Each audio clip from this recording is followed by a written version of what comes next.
7 Days Journal. Ako po si Cinderella F. de Guzman, Metro Town Branch. Day 1, Pricing and Forms. Pinaka-popular na shirt printing sa store namin ay DTF, sublimation, and price nito kasama ang DTF Premium Cotton shirt ay 280 to 200. Ito ay makukuha within 30 minutes pag walang pila. Saan makikita ang store pricing? Master price list. Dito rin makikita kapag bulk order. Magkano kapag print lang at sariling damit ni customer? 200, 150 for print, 50 pesos, service charge. Ang CWO ay para sa shirt with print, mags, etc. OS ang gamit kapag plain shirt, pillow kids, dry fit. Ang SOF ay para sa special orders. Customer copy ay blue, operation copy ay white, audit copy ay color pink. Ang PR ay ginagamit pag down payment.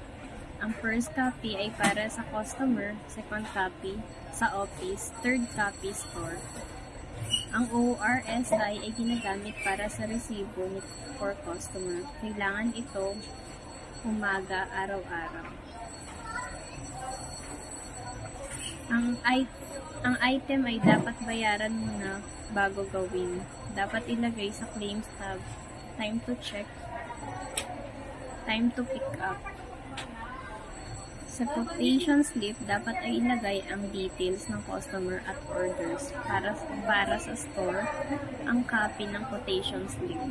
Applicable sa time sa amin ang same day delivery, next day delivery. Day 2, all monitorings. Nakapag-assist ako ng maraming customer, ang binili ay shirt with prints and mag. Returning customer, stamp and sign every transaction. New customer na bumili ay bumili ng shirt and print. Waiver forms ang ginagamit kapag own shirt ni customer. Ang pending monitoring ay ina-update everyday at pending label. Order dito nakikita kapag may overstaying parcel.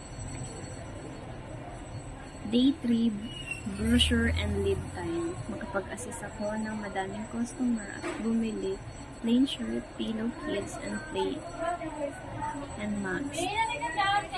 Makikita sa product service brochure ang product service.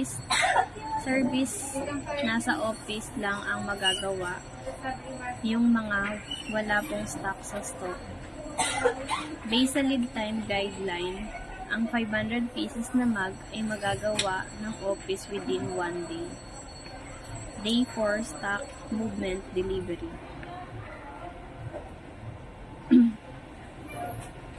Nakapag-assist ako ng mugs, pillow, and shirt with print. Ang stock replacement delivery day ng store ay tuwing Saturday. Pagkakaintindi ko sa same day delivery, makukuha ang stock by 7 p.m. kapag napadala namin ang order by 7 p.m. Sa dashboard, nakikita ang mga SOD, SRD for delivery. Kailangan encode agad ito sa system. Stock adjustment ang ginagawa every month end para i-correct ang stock ability. STR ang ginagamit kapag nag-request ng stock sa ibang store. STOB kapag na-receive na ang stock na ni-request mo sa ibang store. Kapag tayo ay nagbibigay ng stock, dapat ay i-enter ang SRFOB. Ang warehouse tinatawagan para malaman kung may stock sa order ni customer. Sa physical inventory, dapat naka-print out ang stock count report sa system. Sa CSIP, mag-log out para sa paghahanap ng stock. Day 5, material use and product time.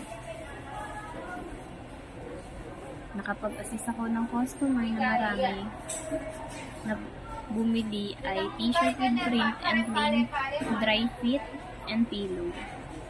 Ang dark paper ay ginagamit sa cotton, ang sublimation ay ginagamit sa dry fit. Ang DTF ay applicable sa meters at sa maraming orders. Kapag paisa-isa lang ang order, dapat i-offer natin ang vinyl at dark. Sa pag-press, dark paper 150 and 10 seconds, hot. Sublimation paper 220 seconds, hot. DTF 150 and 10 seconds, cold. Lead time ng DTF ay 1 day. Day 6 pending. Nakapag-assist ako ng customer. Ang binili ay shirt with print and plain. Sa blue basket, nilalagay lahat ng done orders. Dapat may pending label na naka-attach para mabilis mahanap ang order ni customer.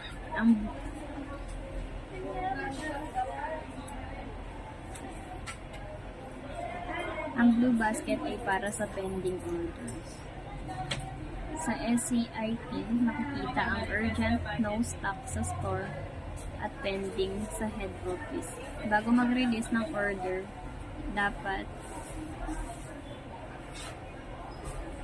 malinaw ang detalye at bayad na. Para malaman ang status ng order ni customer, dapat tawagan ng warehouse. Kapag 20 pieces below, dapat tapusin today. 7 days, daily routine. Kapag assist ako ng maraming customer, ang binili ay sa business solution white mask.